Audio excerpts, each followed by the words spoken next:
the sentencing hearing, and that is the victim impact statements.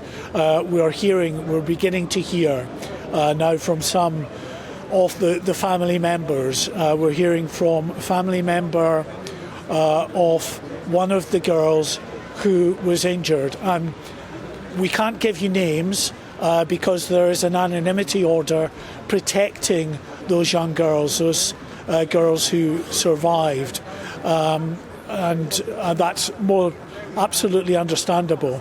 But one father anonymously said of his child who was there, he is reading now, when asked if she wished she hadn't been there, his daughter said to him, "I'm glad I might have stopped someone else from getting hurt. Our daughter is strong, our daughter is brave, our daughter is everything that Axel Rudakubana is not from the father."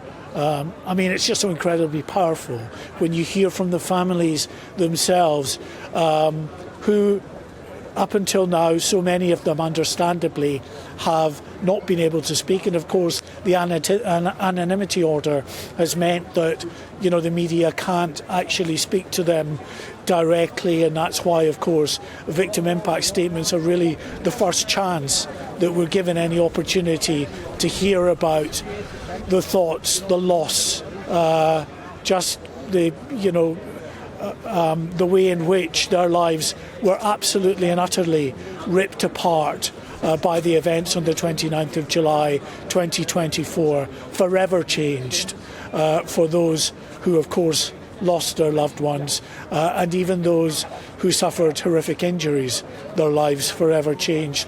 And not just them, the other girls that were there. There were 25 children in total attending that dance class, not all of them injured, but all of them very badly traumatised.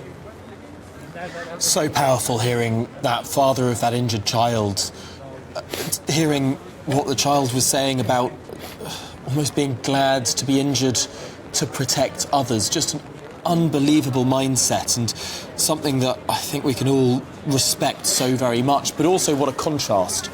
What a contrast in what he said, that his little girl is everything that Axel Rudakubana is not. We've seen the cowardice from Axel Rudakubana today, whining and shouting and screaming, feigning illness, feigning injury, so he didn't have to sit there and hear the impact of what he did. I mean, the contrast between that father of that brave girl and Axel Rudakubana, it cannot be overstated. My goodness me.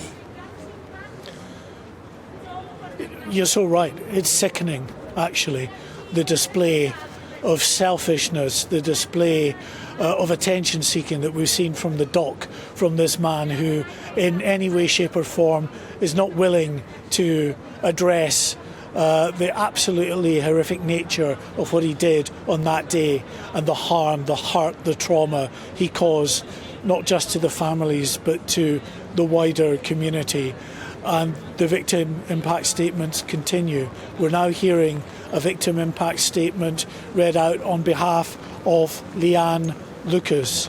Leanne Lucas and John Hayes were the two adults who were inside the Heart Space Centre looking after that dance class, and two adults who tried their level best to intervene and save those girls as they were being stabbed by Axel Rudakubana.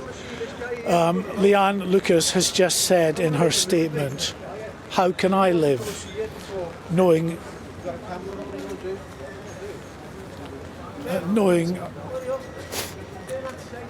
You okay, Mark? Oh, Mark, I'm so sorry. So she said, "How can I live knowing I survived when children died, so..." Oh, Mark. Mark, if you need a moment, do take a moment. To hear, I'm fine. To hear an adult trying to come to terms with the enormity of what happened on that day, and to be so full of guilt themselves that they survived and young children died. It's awful. You know, we talk about the adults and how, you know, those who were caught up in this and how their life is forever changed. Well, you're hearing from this woman, this adult who was there trying to do her level best to protect these children, and how guilty and how she should feel anything but guilt. It is heartbreaking. Every single one of these statements that we've been just catching glimpses of gets you. It goes right to the core, because this is about fundamentally humanity. It's about decency. It's just instructing a class. Just instructing a class, summer holidays, something that was supposed to be nice for young children to go to, joyful. I can't imagine what she's been through, how you continue on. No, the life-changing impacts. Well, this is what these impact statements are all about. I mean, we talk, of course, and we should, about the 3 girls that were killed, but my goodness me, we need to also bear in our minds the 10 girls and adults, 8 girls, 2 adults, who were also injured, who will also carry the weight of this with them for the rest of their lives. Perhaps that has been something that has been missing from much of this coverage.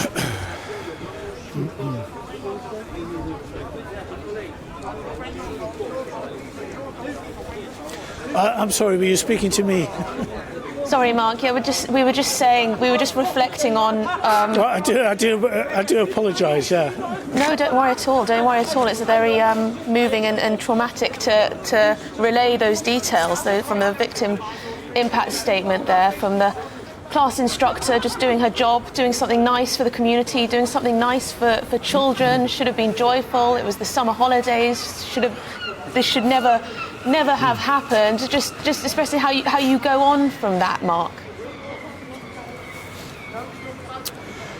Well, absolutely. I mean, it's incredibly difficult. Of course, children are resilient. Some will respond better than others over the fullness of time. But an adult, you can understand, and that's why it just got me just now, because any adult that feels that maybe they could have done more, when really, in reality, what can you do with this maniac and a knife doing what he did, stabbing in this frenzied manner that he was? She tried her best, and that's all anyone could ask. But you can understand that she feels absolutely bereft and, incredibly sad that she will not. And feels that she feels that it's difficult for her, to be alive and go on when the young innocents had their whole life ahead of them, and that's been denied in the most brutal way. The details of this are clearly deeply moving, deeply emotional, but what is so frustrating and stands in such stark contrast is that Axel Rudakubana is currently not in the court. After being brought into the dock twice, he made such a petulant fuss, he made such a scene, such a spectacle, that he had to be removed. That is a damning indictment of the coward that he is. Mark White, thank you so much for being there for us outside Liverpool Crown Court. I know you'll continue to do your tenacious reporting through in Martin Daubney's programme, but for now, thank you so much for the work that you and indeed Sophie Reaper inside the courtroom have been doing. Yes, thank you, Mark. Very moving to see Mark choke over those words. Hard to imagine what the people who survived this incident, how they must feel, knowing that 3 innocent girls just lost their lives in this tragic way.